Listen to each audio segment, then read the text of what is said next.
Greetings, brothers and sisters. I just have a little bit of an update. I have something I want to say about what's going on with Israel and Palestine, and just an idea I had. I was going for a walk with my wife. I'm working on a video that's going to end up being like 3 hours long on my other channel. That's going to get into another aspect of the religious ramifications and an ungodly world that we live in, and the inevitability of some sort of all-out end to this conflict, and that's going to be on my other channel.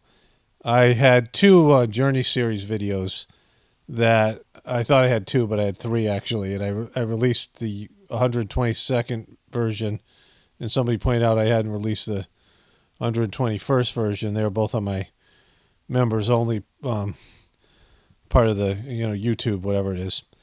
And so I released those together, and that's 9 hours of content.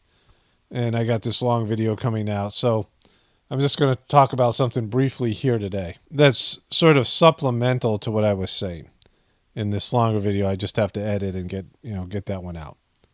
There's there's crimes of passion, and there's premeditated crimes, right? Premeditated murder, something with a plan, something with a strategy.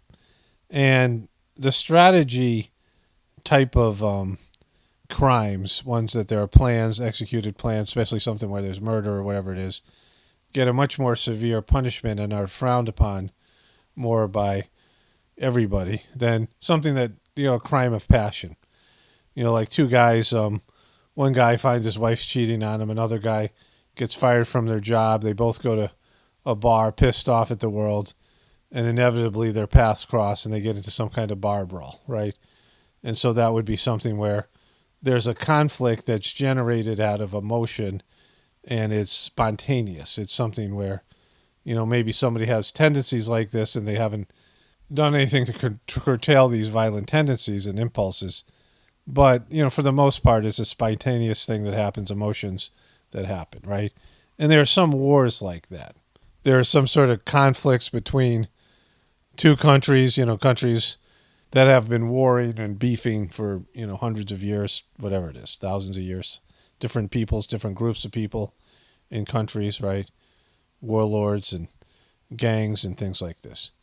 And there's skirmishes, and, these different warring parties have run-ins, and things escalate, and, it's more based in having a save face and, being pissed off or whatever, than it is in some sort of strategy or plan. But for the most part, wars aren't like that anymore. With computer technology and just everything that's been recorded about modern warfare, there are responses that are there. If this country does this, we're going to do this. And strategies of how you would engage in a war in certain countries. Like America has all these different strategies for engaging in wars in these different countries.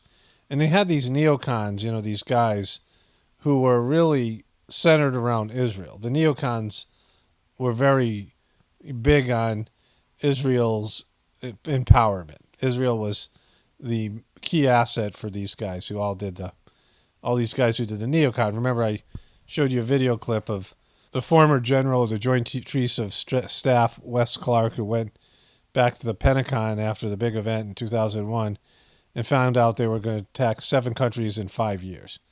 And they got 4 of the countries. Like, this was part of their strategy. And Iran was always on the table.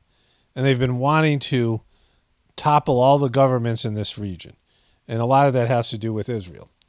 The American, neocons, who are now back in power because Biden had to cut them some kind of a deal, the Republicans, to gain power again, to defeat Trump. Like, he had to employ this neocon strategy, which wasn't a part of Obama coalition or any of these things, right?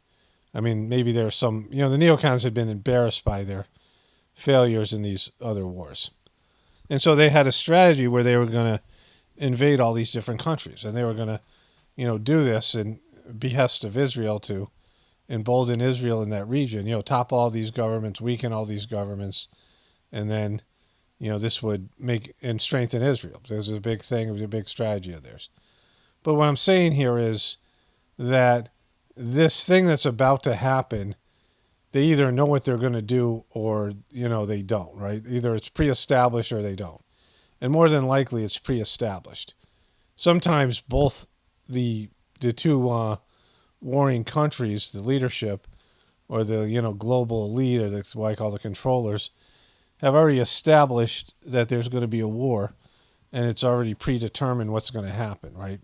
One country is going to be toppled, America, for whatever reason. They want to, curtail the American lifestyle and, all the things that, maybe it's to topple America. Like there could be that kind of a strategy. And the people running America, they're told what's going to happen, and they have to be a part of it, right? And so the war appears to be two countries warring with each other, but it's really a war on the people for more control by the leadership of each country and the controllers at large. So, a pre-planned, predetermined set of events, and these events are supposed to provoke a, set a state. It's almost like a grooming. It's not almost like a grooming. It's grooming you or all of us for the inevitable war that they've already pre-planned. It's a predetermined thing. It's going to happen, right? And of course, you can look at it on a spiritual level. That's a predetermined thing spiritually. Like this is something that has to happen for divine, cleansing of humanity.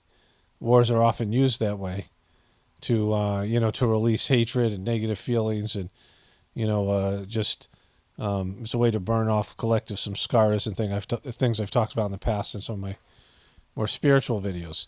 And so there's all these different ways of looking at it, but it appears like this is escalating in a way. This latest thing that happened with the hospital, and now there's a warning for Americans traveling all across the globe to beware because people are mad at you. All these things, right? And so this is, to me, just a plan, and it's taking a series of steps, and there's already a predetermined outcome. Like whatever is going to happen, they already know it's going to happen. They just have to go through the steps and groom everybody and bring everybody along until they achieve their objective. And so I just want to, point this out. It's kind of a supplement to what I talk about in the other video, a longer video that's going to be on my regular Pockets of the Future channel sometime tonight, probably tomorrow. I just have a glut of content up, and so people can't keep up with it. So it's just counterproductive for me.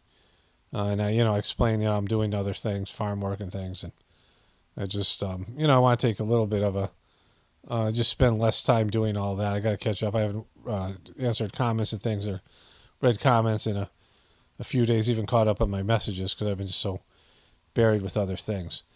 But anyways, it's just something to think about. But it appears to be that there's already an agenda here, and the agenda is like a predetermined set of goals, and maybe they achieve those objectives and maybe they don't. But either way, we're screwed. Either way, you're screwed. Anyways, only spirituality will save this world. It's Paul Romano, definitely reporting for the Apocalypse and the Ascension. Everyone have a blessed day and be grateful.